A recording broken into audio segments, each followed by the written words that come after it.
Allies exam पाठशाला में आपका स्वागत है। आज हम जीत सीरीज के संकल्प के तहत कारक का पूरा निचोड़ निकालने वाले हैं। एकदम सही। पर मुख्य टॉपिक पर जाने से पहले जो पिछली क्लास के डाउट थे वो क्लियर कर लेते हैं। हाँ, वो बहुत जरूरी है। जैसे समाचार और भाग्य वाले शब्द, ये हमेशा बहुवचन में ही इस्तेमाल होते हैं, है ना? बिल्कुल। और वो चाकू वाला डाउट भी तो था। चाकू का बहुवचन चाकू ही रहता है। कुछ लोग एग्जाम में चाकू ए लिख आते हैं, जो कि मतलब एकदम गलत है। ऐसे ही छोटे छोटे डाउट मार्क्स कटवा देते हैं।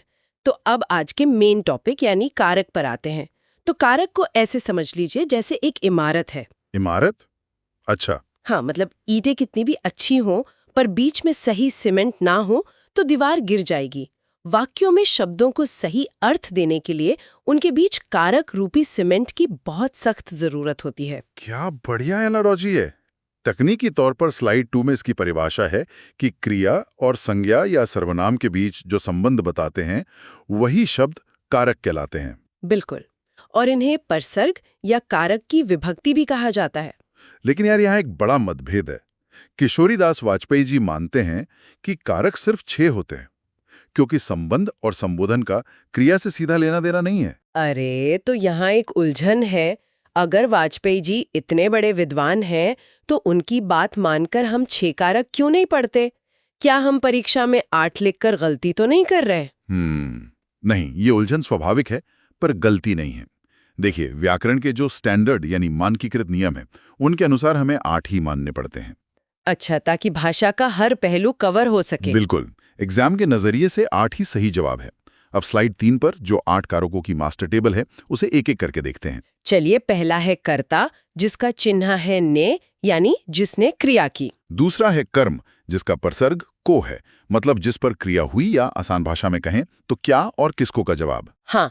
तीसरा है करण, यानी से या के द्वारा, मतलब किस साधन से काम हुआ। और चौथा है संप्रदान। इसका चिन्ह के लिए या को होता है। यह तब आता है जब किसी के लिए क्रिया हो या कोई चीज सदा के लिए दे दी जाए। पांचवा है अपादान। इसका चिन्ह भी से है, पर ये अलगाव या तुलना के लिए होता है। छठा है संबंध, यानी का, की, के, रा, री, रे, ये रिश्ता बताता है। सातवां अधिकरण है, जिसका चिन्ह में या पर है।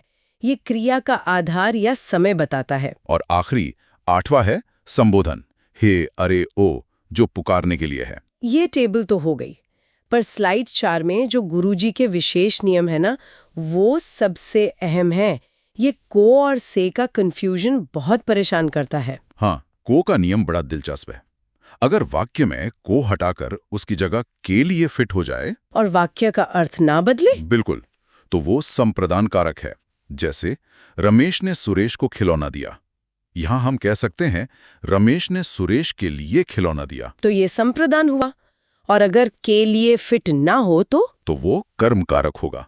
जैसे रमेश ने सुरेश को पीटा, यहां के लिए तो बिल्कुल फिट नहीं बैठेगा। हाँ, रमेश ने सुरेश के लिए पीटा बोलना तो बेतुका है। मतलब यहाँ को कर्म कारक है। एकदम सही। अब से वाले नियम पर आते हैं। ये से सच में एक बहुरूपिया है। इसके लिए मेरी एक फेविकॉल और कैंची वाली एनालॉजी है। अगर ये से फेविकॉल का काम करे, मतलब साधन का या जोड़ने का, तो करण है। जैसे चाकू से फल काटा। और अगर कैंची का काम करे, यानी अलग करने का, तो अपादान है। जैसे पेड़ से पत्ते गिरे। हाँ, और तुलना में भी अपादानी होता है ना। सीता गीता से सुंदर है। बिल्कुल, तुलना हमेशा अपादान होती है। अब थ्योरी हो गई। स्लाइड 5 से प्रैक्टिस सेट शुरू करते हैं एमसीक्यू फॉर्मेट में। चलिए रैपिड फायर करते हैं।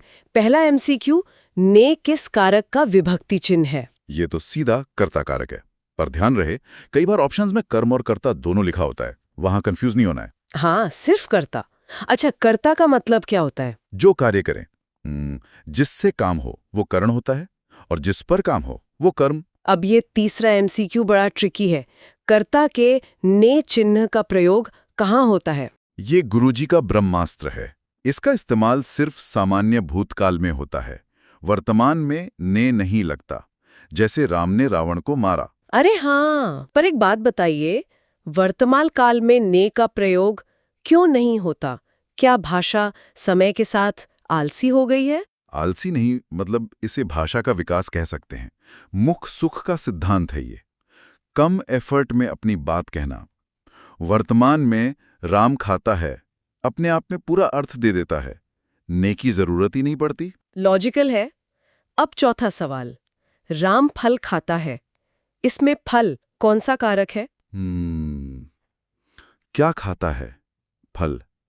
क्या या किसको का जवाब हमेशा कर्म होता है, तो ये कर्म कारक है। Slide 6, practice set 2। हे, अरे, ओ शब्द किस कारक की विभक्तियां हैं?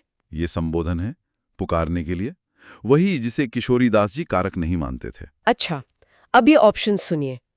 मजदूर थक कर सो गया और लड़का पत्थर फेंकता है, किस वाक्य में कर्म कारक है? लड़का पत्थर फेंकता है में कर्म है, क्योंकि पत्थर मौजूद है।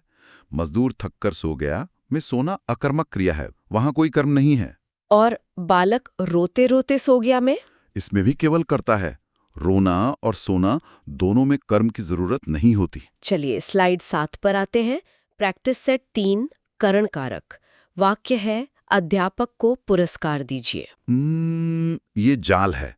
लोग को देखकर संप्रदान या कुछ और सोच लेंगे, पर यहाँ अध्यापक पर काम हो रहा है, कर्ता यहाँ एब्सेंट है, तो ये कर्म कारक है। सही बात है।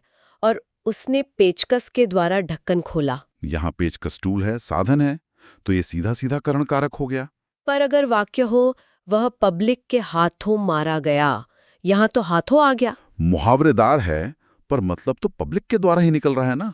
पब्लिक साधन बन गई है, तो ये भी करण कारक है। अब अशुद्धि वाले सवाल। स्लाइड 8, राम पुस्तक को पढ़ता है, क्या ये शुद्ध है? बिल्कुल नहीं, यहाँ को जबरदस्ती लगाया गया है। सही वाक्य होगा, राम पुस्तक पढ़ता है। निर्जीव चीजों के साथ को अमूमन नहीं लगता। और छत पर बिल्ली बैठी है, इसमें छत क्या है? आधार है। जहाँ क्रिया का बेस या समय हो और पर चिन्ह हो, तो वो अधिकरण कारक होता है। Slide 9, practice set 5। हम नाक से सांस लेते हैं, नाक द्वारा, साधन है। फेविकॉल वाला नियम, करण कारक। अब ये सवाल सुनिए, मुझे पानी दो, इसमें गुरुजी की चेतावनी भी है पीडीएफ में। हाँ, यहाँ दुर्घटना घट सकती है। मुझे का मतलब मुझको है, और अगर को की जगह के लिए लगाएं, मेरे लिए पानी दो, तो एकदम फिट है। मतलब ये संप्रदान कारक है? बिल्कुल। सदा के लिए दिया जाने वाला या किसी के लिए कुछ करना संप्रदान होता है। इसे कर्म मानने की गलती नहीं करनी है। जैसे स्लाइड 10 में है, गरीबों को वस्त्र दो, या मालिक ने सेवक को धन दिया। एकदम सही। हमेशा के लिए वस्त्र और धन दिए गए हैं, तो दान का भाव आते ही वो संप्रदान बन जाता है। अच्छा, एक समास विग्रह का सवाल है। तुलसी कृत शब्द में करण कारक की कौन सी विभक्ति आएगी? इसे खोलेंगे तो बनेगा तुलसी द्वारा कृत। तो द्वारा वो विभक्ति है जो करण कारक को दर्शाती है। Slide 11, practice set 7, अपादान। वृक्ष से पत्ते गिरते हैं, अलगाव हो रहा है। कैची वाला नियम अपादान कारक है। नदियां पहाड़ों से निकलती हैं, पानी आकाश से गिरता है, सब अपादान है। पर अगर मैं कहूँ लड़के ने हाथ से फल तोड़ा, यहाँ भी तो फल अलग हो रहा है। हाँ, पर हाथ से पूछा गया है, हाथ अलग नहीं हो रहा, वो साधन है, इसलिए ये करण कारक है। बहुत बारीक फर्क है। अब स्लाइड 12 पर एक अपवाद है जो मेरा फेवरेट है। हाँ। उसने धोबी को कपड़े दिए। यहाँ अक्सर लोग धोखा खाते हैं, देखने में संप्रदान लगता है, पर गुरुजी का नियम क्या है? क्या कपड़े हमेशा के लिए दे दिए? नहीं, धोने के लिए दिए हैं, वापस भी तो लेंगे। बिल्कुल, तो सदा के लिए नहीं दिए, इसलिए ये संप्रदान नहीं बल्कि कर्म कारक है। मतलब व्याकरण भी इन्वेस्टमेंट और चैरिटी का फर्क समझता है। जो वापस लेना है वो इन्वेस्टमेंट है, मतलब कर्म है। और जो दान कर दिया वो संप्रदान है। क्या बात है, बहुत सही लॉजिक पकड़ा आपने। अब एक तुलना वाला वाक्य, सीता गीता से अधिक सुंदर है। तुलना हो रही है तो ये अपादान होगा, है ना? एकदम, तुलना हमेशा अपादान में आती है। अब रैपिड फायर राउंड करते हैं। स्लाइड 13, संबंध कारक का चिन्ह। रा, री, रे और का, की, के। ध्यान रहे, को कभी नहीं होता इसमें। लड़का छत से कूद पड़ा, अलगाव, अपादान कारक। राधा का कुत्ता और यह मेरी पुस्तक है, दोनों में मालिकाना हक है, का और री चिन्ह है, संबंध कारक।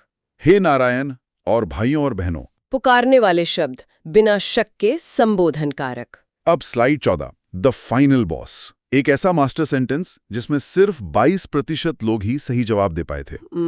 ये बहुत मजेदार होने वाला है।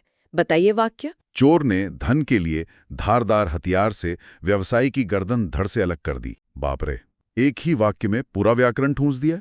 चलिए चीर फाड़ करते हैं इसकी। हाँ, शुरुआत है चोर ने, कर्ता कारक, धन के लिए, उद्देश्य है तो संप्रदान कारक, धारदार हथियार से, साधन है करण कारक, व्यवसाय की, रिश्ता बता रहा है संबंध कारक, धड़ से अलग कर दी। अलगाव हो रहा है अपादान कारक। तो सवाल ये है कि इस वाक्य में कौन सा कारक नहीं है? इसमें आधार या समय बताने वाला कोई शब्द नहीं है। मतलब इसमें अधिकरण कारक मौजूद नहीं है और कर्म कारक भी नहीं है। कैसे एक ही वाक्य में इतनी लेयर्स हो सकती हैं? कमाल है। यही तो इस भाषा विज्ञान की खूबसूरती है। और इसी के साथ स्लाइड 15 लेवल कंप्लीट, कारक खल्लास हो गया है। पर एक गृह कार्य है कैंडिडेट्स के लिए। वीडियो के अंत में जो सुमेलित करने वाला अभ्यास है उसे स्वयं हल करना है। बिल्कुल, प्रैक्टिस नहीं करेंगे तो भूल जाएंगे। और आगामी विषयों की भी घोषणा कर दूं, कल जीत सीरीज में हम करेंगे उपसर्ग और प्रत्यय, और सोमवार को संधि का डीप डाइव होगा। स्वर, व्यंजन और विसर्ग सब चैप्टर को नोच डालेंगे। जाने से पहले गुरुजी का वो संदेश भी याद दिला दूं। कारक जैसी चीज का डर अब खत्म हो चुका है। अब आप 37 में से 37 ला सकते हैं। जिंदाबाद रहिए। जिंदाबाद। पर क्लोज करने से पहले कोई एक ऐसा गहरा विचार छोड़कर जाइए जिस पर सोचने को मजबूर हो जाए सब। सोचिए, हम जो भाषा बोलते हैं उसके ये नियम सिर्फ परीक्षा पास करने के लिए नहीं है। ये हमें सिखाते हैं कि समाज में हर चीज का एक दूसरे से क्या संबंध है। मतलब कौन करता है, कौन साधन है। हाँ, और कब किससे अलगाव होता है। क्या व्याकरण असल में हमारे सोचने के तरीके, हमारे लॉजिक का ही ब्लूप्रिंट नहीं है? क्या बात है। वाकई ये सिर्फ शब्द नहीं जोड़ते, हमारी सोच को भी एक ढांचा देते हैं। बहुत ही शानदार थॉट। तो चलिए आज का ये डीप डाइव यहीं खत्म करते हैं। जय हिंद, जय भारत।